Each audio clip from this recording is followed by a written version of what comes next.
যাবে। বলে ঈমান থাকলে জান্নাতে, ঈমান না থাকলে জান্নাতে যাইতে পারবে না, ঈমান না থাকলে জাহান্নামে। ঠিক তেমনি ভাবে আমাদের ঈমান থাকলে জান্নাতে যাইতে পারবো, ঈমান না থাকলে আমরা জান্নাতে যাইতে পারবো না। তাহলে আমাদের ঈমান সবচেয়ে দামি কিনা?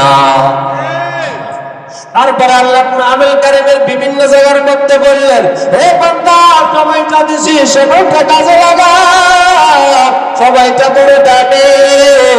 ওই সময়টা আমার চলে গেলে আর সময় পাওয়া যাবে না। ঠিক কিনা?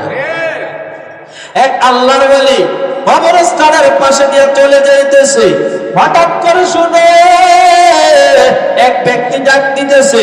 আল্লাহর ওলি শুধু একটা সুবহানাল্লাহ বলছে। কয়বার? একবার সুবহানাল্লাহ বলছে। বলার পরে একজন কবরস্থান থেকে একজন আল্লাহর ওলি ডাক দিয়া বলে, ও দুনিয়ার প্রতীক শুনো,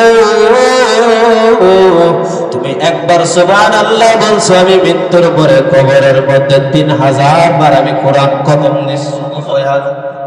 3000 বার কোরআন খতম দিছি রে প্রতীক। তুমি দুনিয়া থাকা অবস্থায় সুবহানাল্লাহ একবার বলছো, এই সুবহানাল্লাহ আমাকে দিয়ে দাও।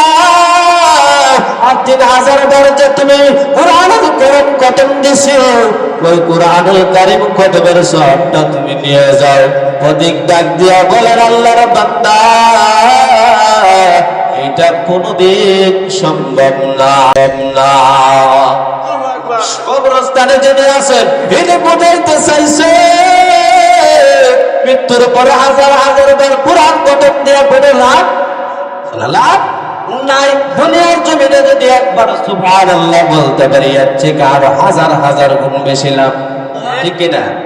তাহলে বোঝা গেল আমরা সুবহানাল্লাহ, আলহামদুলিল্লাহ, লা ইলাহা ইল্লাল্লাহু, আল্লাহু আকবার বেশি বেশি পড়ব। ঠিক কিনা?